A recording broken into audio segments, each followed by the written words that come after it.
Dear students, now we will see mobile cache maintenance schemes.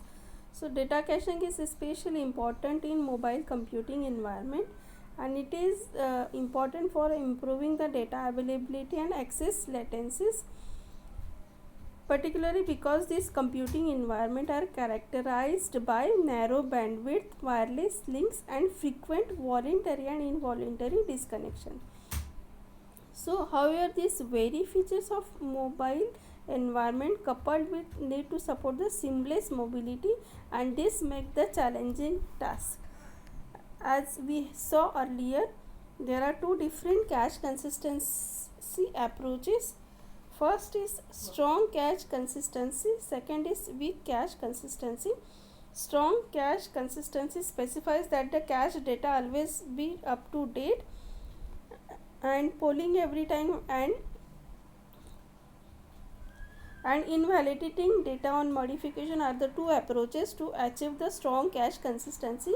Whereas in weak cache consistency, it allows some degree of inconsistencies, and here the TTL based approach is used.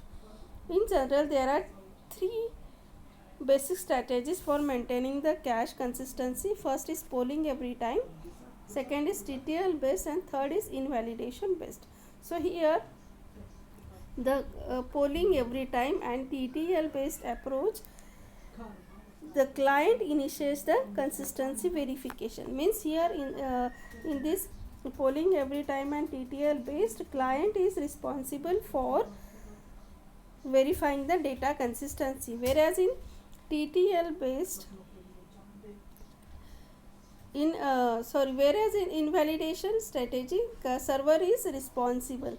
In TTL based caching strategy, every cache data item is assigned a TTL value which can be estimated based on the data item's update history. And when we want to access the data item X, if the data item X residence times has exceeded its TTL value, the client sends a message to the server to ask if X has a change or not. Okay. Next, in the polling every time approach, every time a data item is requested, the clients need to poll the server to verify that if the cache data item has changed or not. The polling every time caching and a strategy can be thought of as a specified type of TTL based schemes. Okay. On the other hand, invalidation strategies, the server initiates the cache consistency verification. Invalidation based cache strategies are further classified as a stateless and a stateful approach. So in invalidation based strategies, the server initiates the cache consistency verification, and there are two strategies of invalidation based. First is stateless and stateful. In stateless approach, the server does not maintain the information about the cache contents of the clients, and server does not know what data are cached and how long they have been cached by a particular client. Whereas in this stateless approach can be further classified as synchronous and asynchronous.